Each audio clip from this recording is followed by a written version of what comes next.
Hello, I'm Bruce Ronalden from Ronalden Buyers Advocates, and thank you for joining me. Last month we had a look at the success rate at auctions and how the market was travelling up until the month of July, so June, July primarily. And this month we'll have a look at August and see how things fared. Did the market fare any better this month? Well, the news is good.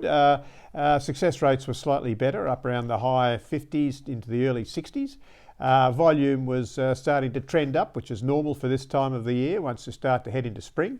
And so that's a healthy sign that the market has stabilised sentiment somewhat, hasn't continued quite in that mid to high 50s rate that we were earlier on, which is a fairly sombre state of affairs.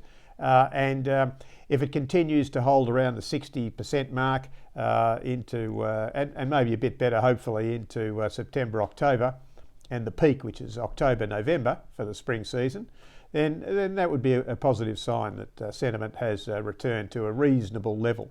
Probably long term, fairly more typically, but that's fine.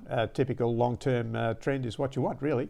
One thing that's of interest, anecdotally, is that the housing sector of the market itself is performing better than the apartment and to a lesser extent townhouse section. Apartments probably the slowest sector of the three, and probably not surprising given the volume of apartments that there are around.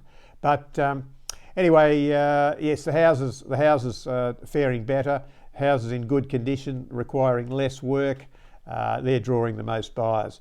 Volume of buyers themselves is down probably by less than half of what we were having 6 months ago, and a lot more auctions would be getting passed in now and sold immediately after. That's not unusual. That's a fairly normal state of affairs. They were recorded as sales results, but that's part and parcel of the auction market. So look, not a bad August report.